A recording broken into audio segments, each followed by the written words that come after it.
Okay, good morning, everybody. Welcome to today's Shiur.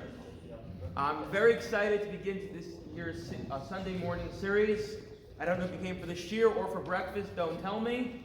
I'll make assumptions, and it involves food. Today's Shiur is sponsored by the Geltzers in honor of the Linden Anshe Chesed community. Thank you. And I hope to be seeing you every Sunday, unless there's a conflict. No second. We're not on the Facebook. We're going to experiment over the next couple weeks with the food, the location. We're going to get it down pat within like 2-3 weeks, just bear with us. Okay, so the Shiur title is Letters of Tradition, a Tradition of Letters. The idea I had was to examine Jewish history, to examine the unfolding of halacha through the prism, through the lens of Shailos U'Teshuvos. Meaning, to look at each century of the last 1,000 years or so, 2,000 years, 1,000 years, and to try to pick out what were some of the major Shailos U'Teshuvos, what were the major questions asked, and through that, not just learn a little halacha, but really learn how the halacha unfolded, and also get to some of the greater questions, historical questions of, for instance, how did we end up where we ended up? How did we end up from Israel, where we all were during the Second Commonwealth, to Bavel, to Babylonia, to Europe, Italy, America? Like, how was it? Well, like, these are questions I don't know if you've ever asked. Like, Poland, Polish Jewry. Like, well, how did we even get to Poland? Why aren't we all supposed to be in Israel? And I'm hoping that as we explore the Shailos U'Teshuvos, we explore this kind of historical journey, we can answer some of these questions. We can answer those sort of questions, and we can also really just see how the Jewish history unfolded again through this halacha. I think the question to ask before you begin Shailos U'Teshuvos is, why does this matter? Why does it matter to me? And I thought of a couple reasons. One is, again, history. History is interesting. History is important. History, we ask ourselves, we want to know who we are, who our people are, where did we come from. It also, the halachic development is important, just to know when you look at the Shailos U'Teshuvos. What are Shailos U'Teshuvos essentially? These are questions. Okay. Again, the unfolding of the halachic process. Meaning, if you think about it, what are Shailos U'Teshuvos? It's the newest questions that are being asked to whoever the halachic decisors are of that generation. So we're really at the frontier of the halachic development, the frontier of whatever may be facing the people. Like, this is really what that generation is grappling with. So whether it's something, 1,000 years ago, such as what happens when someone converts and becomes a Christian, and now how do we view them? Or it's currently 2021, how do we deal with Corona and everything in halacha? Thank you so much. This is the frontier of halacha. So I think it's pretty fascinating just to kind of recognize as we go through each century, this is what they were grappling with. It's different from what we're dealing with today. It's similar. What are the similarities? What are the differences? There's also a sense of Masorah, to recognize who are the people who have been really playing a role in the Masorah, in our tradition, in grappling with the issues and then writing up basically these tshuvos, these letters, which then become part of our Masorah, our tradition. And to know who these Chacham Masorah are, so we're going to spend time talking about not just the halacha part, and not just the historical context, but also who the people are.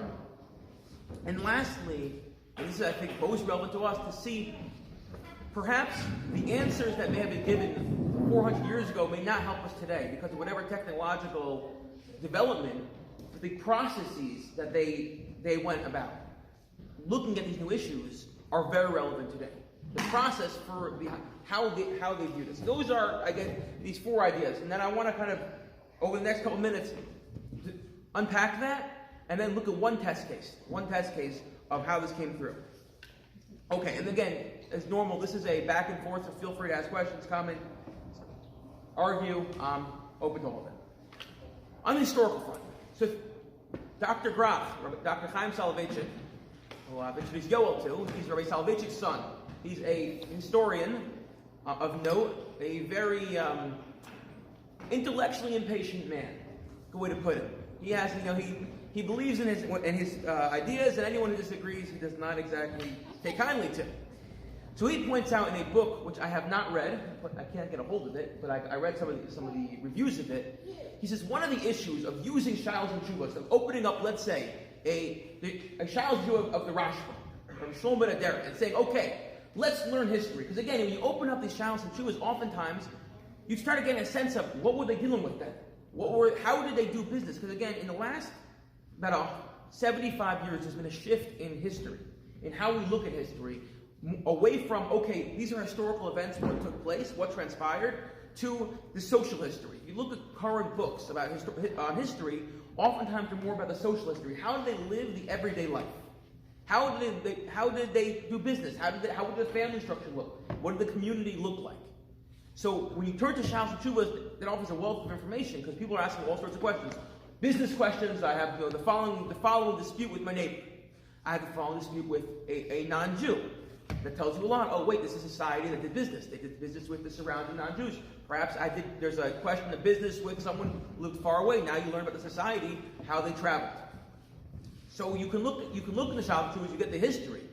In their crusades, there are all sorts of Shailos U'Teshuvos about agunas, about people who were killed, and really they go at length and detail to describe this is what happened. The Crusaders came in, they took these people, they kidnapped those people. So again, you can turn to these Shailos U'Teshuvos and really glean a lot of history. But at the same time, Dr. Soloveitchik points out, oftentimes Shailos U'Teshuvos are the most extreme formulation. Like what's being asked? You're not asking everyday questions. When you turn to the Gadol Hadar, the biggest halacha decider, you're asking more extreme questions. So you have to have that note of caution. You can't always say, this is what society looked like, this is how everyone acted. Oftentimes, no, it's the outlier, and that's why we need to ask it, because we didn't know the answer.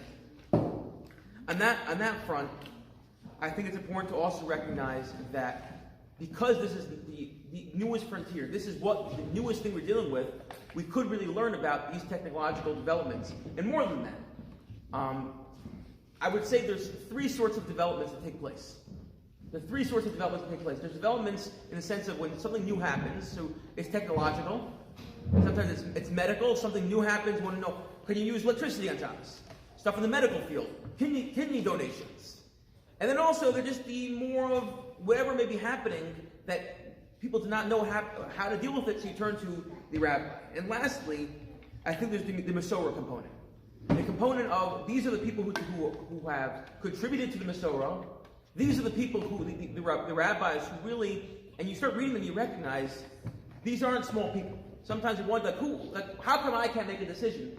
It's like, oh, you need the tradition. How come I can't make a decision? When you start reading these Shailos U'Teshuvos, you're like, oh wait, these are great people. These were brilliant people. These are people who really knew everything. And when you learn them and you start going through these shuvos, you're like, oh, you take a step back from it and say, okay, fine. Like, I get it now. I get it a little more. Okay, so that's just by way of introduction. Now we can really begin.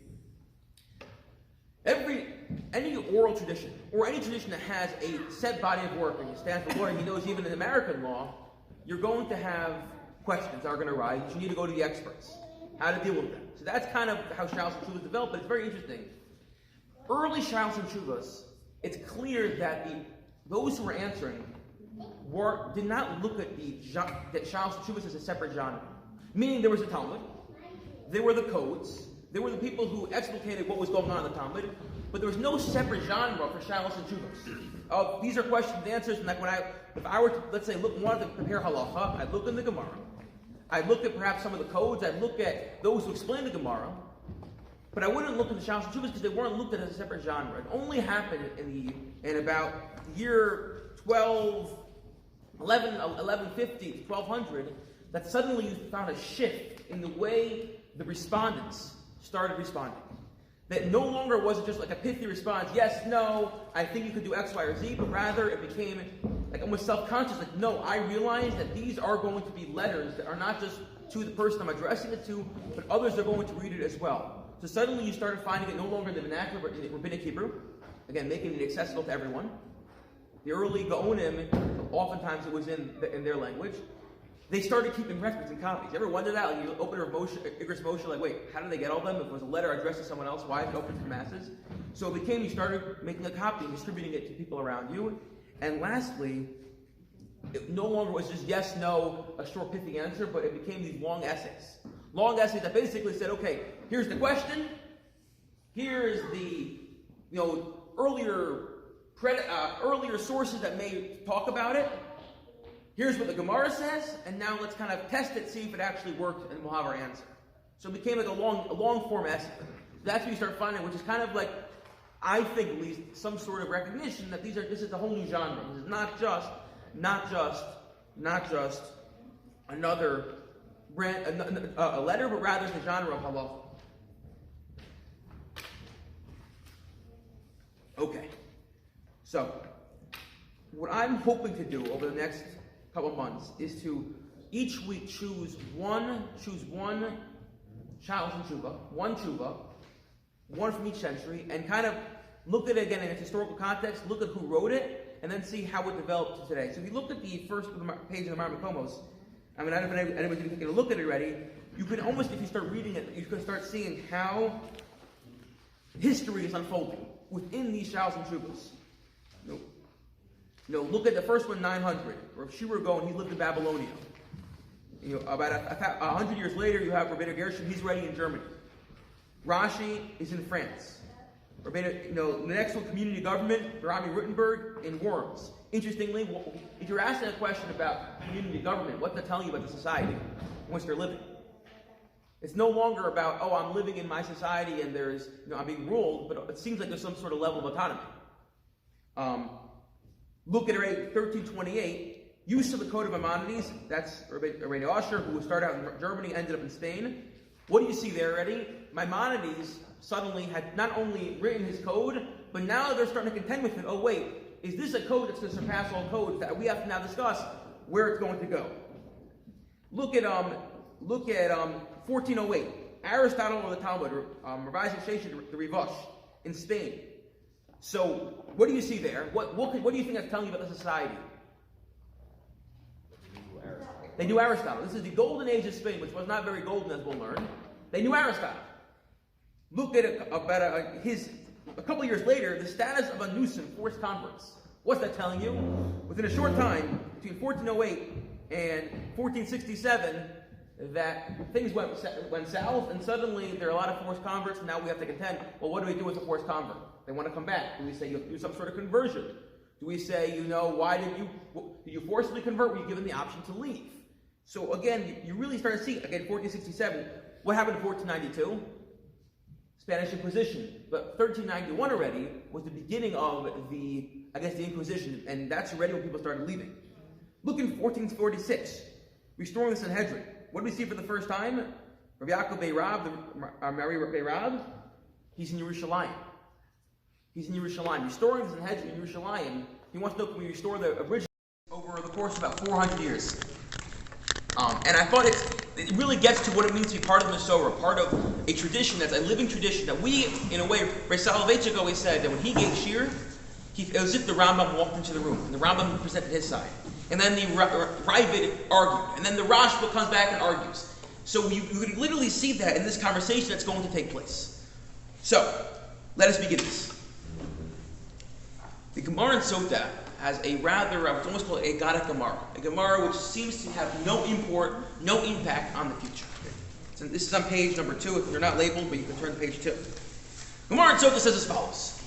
The Kohen Gadol wore the ephod, which we learned yesterday, the breastplate which we learned yesterday, apparently, according to Yoel, everyone was wearing that.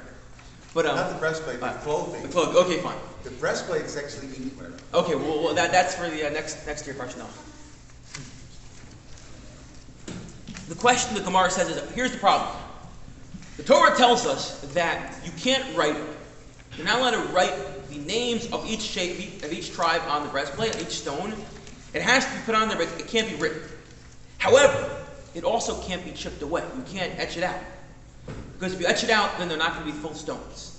So here's the problem. You can't etch it out, but you can't write it. It has to be done in a way that the name gets on there, not written, but also not etched out. Leonard, you're the plaque maker. What do you do?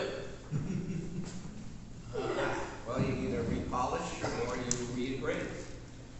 How do you re-engrave? Well, there's tools that you would scratch into the surface. But then you're going to lose pieces of it. They have to be full stones. You can mold a full stone, device designed to do that, and you have graving tools. When you engrave, little pieces are going to come off. Yes. And then it's not going to be a full stone anymore. So we're in a funny place. Then you would have to apply something, either like an ink or something on top of it that does not.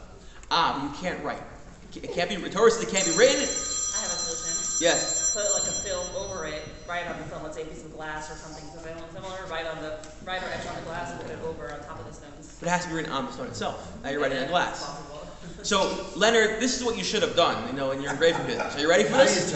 Says the Gemara, there's this unique mythical creature called the Shamir. Some sort of worm that would eat away at the stone, but not take away from the stone. Rather, the Gemara says, kind of like when you have a desert you have a desert and it dries up and the ground cracks. So it's full. The full stone's there, the full ground's there, nothing goes away. It separates. So somehow the Shamir, when it would go over the stone, it would cause it to crack. So you wouldn't lose any stone, and you wouldn't be writing. But yet you would be left with it saying, Reuben, Shimon, Levi, Yehuda, Yisachar, Zebulun. We'll get you a Shamir. That's what I was missing. This is exactly what you're missing. This is, and you'll save money. A diamond, now you have a full diamond. This is what the Gemara proposes.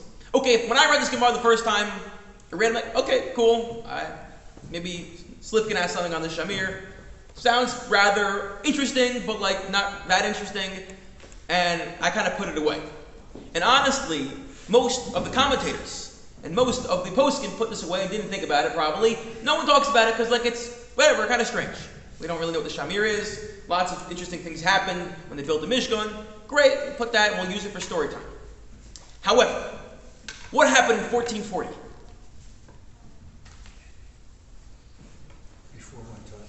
Before your time.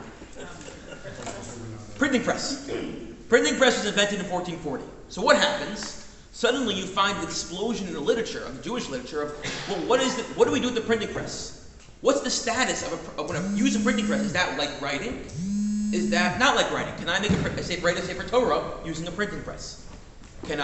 What about on the opposite side, if I make a book with a printing press, does it have Kedusha? Does it have sanctity? Do I have to put it in Shemus? Leonard just got excited. He's like, wait, no Shemus, I can throw out all those that we have like rooms full of Shemus on the other side of the building. So just leave it for the Hasidim. They'll figure it out. No, they're still there. They're still there. We moved them. Put it in the contract that Hasidim can take it. But so what happened? What happened with that? What's the status of the printing press? And everyone's trying to figure it out. The Taz, with David Segel, we met him before. The Taz, he says as follows. So if you look at the source sheets, just to give you a little historical context, who the Taz was. It's on the next page. First, there's a picture of him. He had an amazing beard. I'm not going to say he looks like one of the dwarves in The Hobbit, because that would be sacrilegious. But you can all draw your own conclusions. Okay, so he lived in Poland 1586 to 1667. Again, look what happened during his years. 1626 to 1676 was the false messiah Shabtai Tzvi. We'll speak a lot about who left an indelible impact on Judaism. There are those who argue that Hasidism sprung from the Shabtai Tzvi, from the failure of Shabtai Tzvi. Again, Poland at that point had 450,000 Jews. Not a lot, but that was a lot in that world. Then in 1648 to 1655 was the Chmelnytsky, the Cossack Revolution.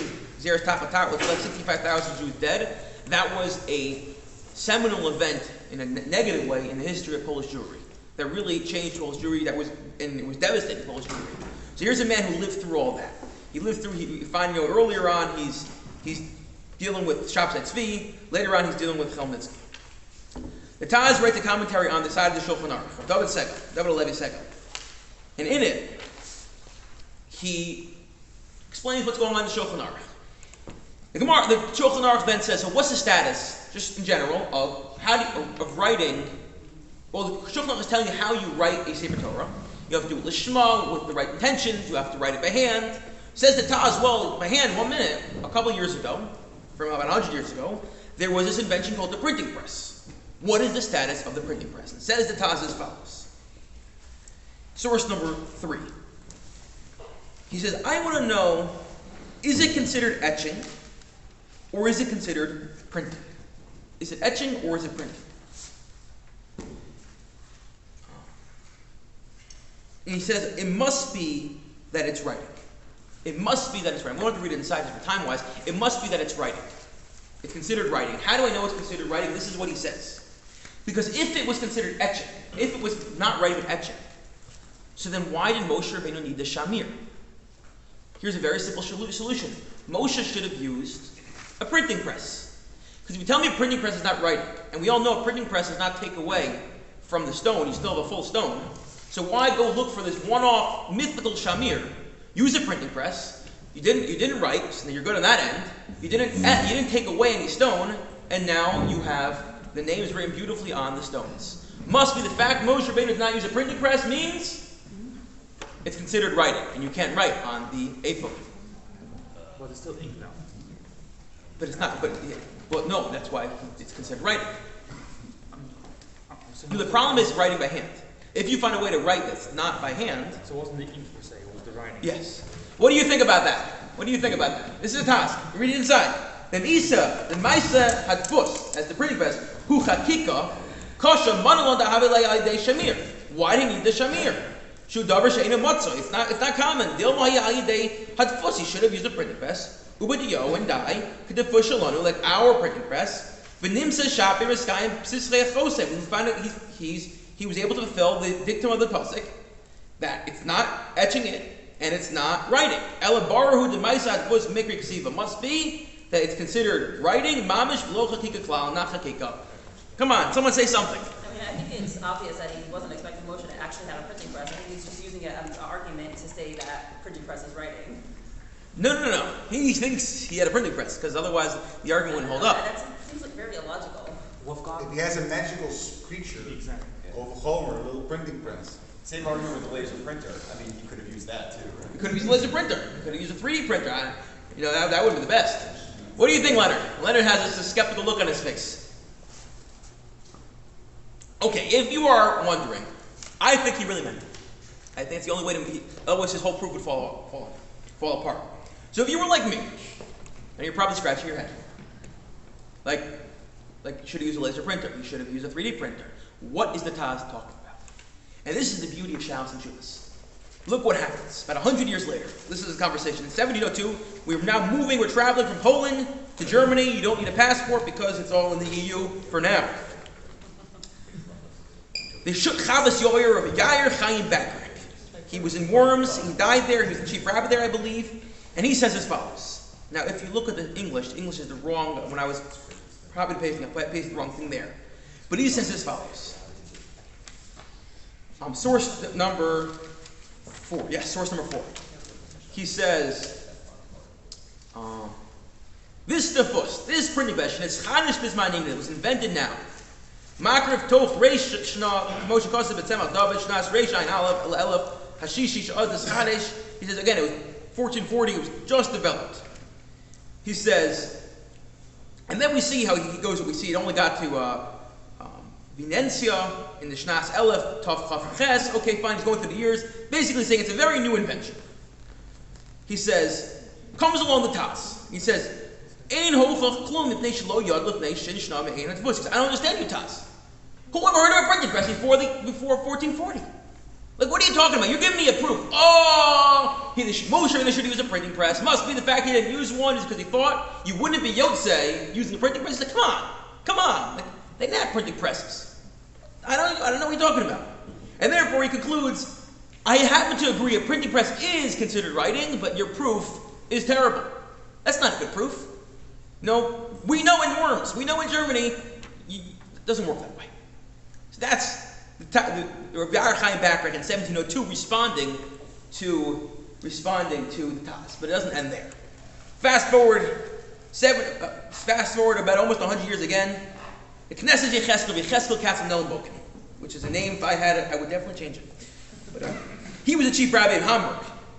And he says as follows. So it's very bad print, they don't have a newer edition.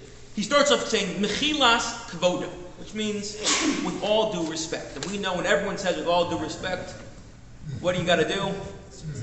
Yeah, you take out your rain jacket, take out your umbrella, it's going to rain down. He says, Mechilas Kvodo. He says, Rav Yair Chaim, you may be a great rabbi, and we all love you. However, you You said, you want to claim they didn't have printing presses before 1440? And he says as follows, you think Moshe Rabbeinu, the man who spoke to God, face to face, Shlomo HaMelech, the wisest man to ever live, they couldn't have thought of a printing press? And then someone who comes along in 1440 and they only had this Einfeld to make a printing press? Come on! We're talking about Moshe Rabbeinu here. We're Shlomo HaMelech here. Of course they could have thought of a printing press. Why did they make one? They didn't need one because clearly it was writing and not embossing or not engraving. And the Taz is right. You can read it. I mean, it's very clear. If you see the underline, Mechilas photo. He says, Osir Diber. You can't speak it. Again, it's hard. I'm not going to read it inside. It's hard to read it. But it basically says, like, what are you talking about? We're talking about Moshe Rabbeinu. Shlomo HaMelech. You want to tell me they couldn't think of these things? How are you looking at our Chachmei Masorah? How are you looking at them? Of course they could have thought of a printing press. Now at this point, I'm really scratching my head. Because come on. Really? But this is what he's saying. So it all comes together another 100 years later. Now again, if you look at, I have the box, and you can see again what's happening historically. We come to Kfir Shailos. Kfir Shailos, well, we're going to definitely do a tshuva for him because he's a fascinating person. He lives in 1805 to 1855, so that's again the beginning of, or actually the heart of the Reform movement in Germany. He's living in Galicia, but he was a very interesting person. He was probably, I think, the only people in back of the Gemara, or the commentary, who had a PhD. He was just a very fascinating. Your father sent me a Brurier Hutner's PhD on him. And he's living during the revival of Hebrew, the beginning of the Yiddish culture. He was a very interesting person, very well read. He spoke multiple languages. Again, he's living during the rise of Reform and also the rise, therefore, of the response to Reform, which is let's argue the beginning of what we call ultra-Orthodoxy. We can get to that some other day. And again, just anyone who lives in that milieu, even if he spent his life fighting the Reform, it's kind of, in this week's parsha, we read last week's parsha, Noach ish tzaddik hayitom b'dorosim. Noach was a tzaddik. So Rashi points out, some say that's the shvach, that's saying it, that's praising Noach. Some say it's like an eye, it's bad for him. Those say it's l'shvach, say as follows. Noach, who lived in that generation, had he lived in the generation of Abram, he would have been even greater. That's how, and yet he was still great in this generation. What I took away from there is, one is, okay, he was a great man, but also, had he lived in the generation of Avram, he would have been greater, because we're all influenced by our surroundings. You can't deny that. No one lives in a bubble. Even those who think they live in a bubble, we all know they don't live in a bubble. So you can dress a certain way, you can talk a certain way, ultimately you're very influenced by your surroundings. So Kfir Shailos is very influenced by scientific thinking, by the modern ways of thinking, and although he was a traditional rabbi, he was not going to go for this Rabbi Katz Mogan idea of Moshe Rabbeinu, the greatest Jew to ever live. Shlomo HaMelech, the wisest man to ever live, they couldn't have thought of printing press. He says as follows, and I think it's fascinating. He says, first of all, kvodo hagadol shel harav knesset yecheskel v'mkomo monuach. Another, the kavod of the great rabbi, the honor of the great rabbi, let's put it in its proper place. Again, another variation of, with all due respect. He says, this is a wonder. We're all wondering, right? We're all what are you talking about? It's a wonder.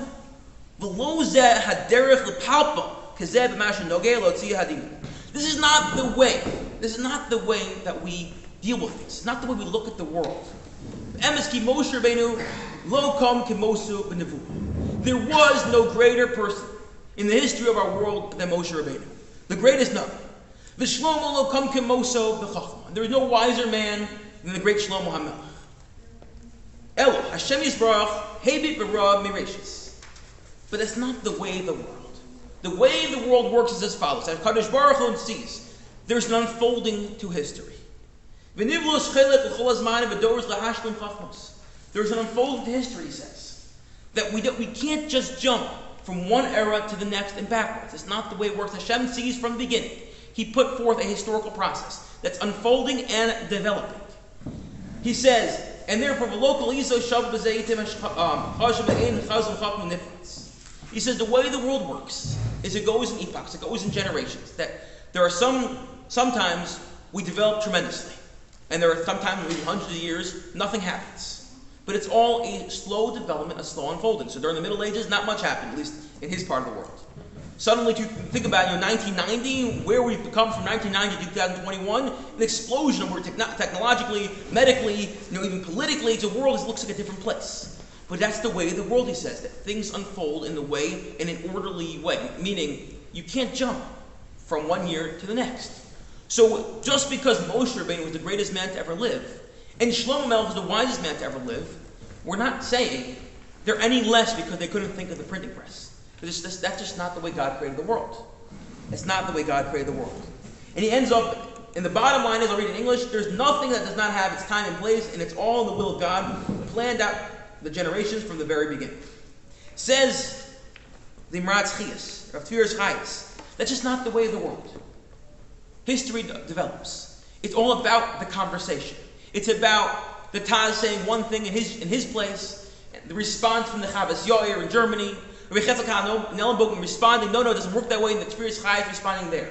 And that's the beauty of Shailos U'Teshuvos. It's a conversation. And the conversation continued.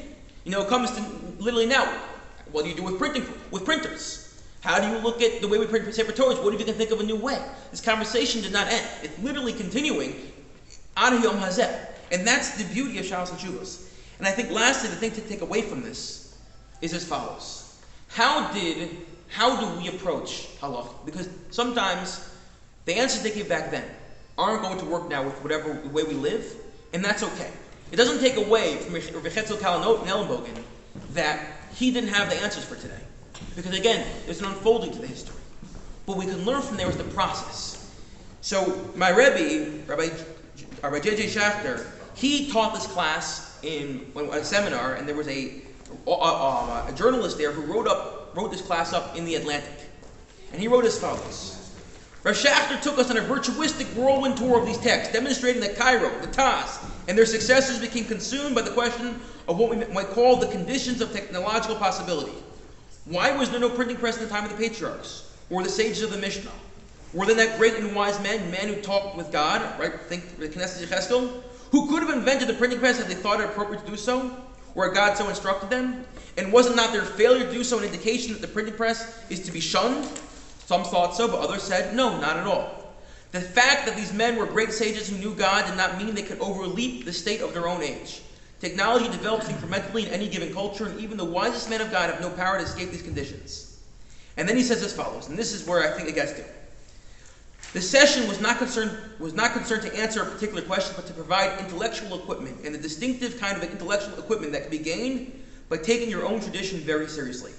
But not by believing that the answers our ancestors gave us to the questions facing them could be directly imported to answer the very different questions facing us. Rather, Rav Schachter seemed to be saying, by entering into the conversation with those we admire from the past, we could practice the habits of mind we need in order to be discerning users of technology today. And that, it seemed to me, is the lesson that we can all benefit from. That looking at the process, looking at how they took these things so seriously, looking at how they approached it, we can then mind and look at our own questions, the things that bother us, and say, how can we approach those, whatever those issues may be, whether they're areas of hashkafa, of philosophy, or halacha. And so I hope over the next coming months to really, again, try to, get the sense of Masorah, look at who we are, where did we come from, and also look at the sanctity of that Masorah, of how careful the people were as they dealt with these questions, and that can give us a path going forward. I hope everyone has a wonderful day.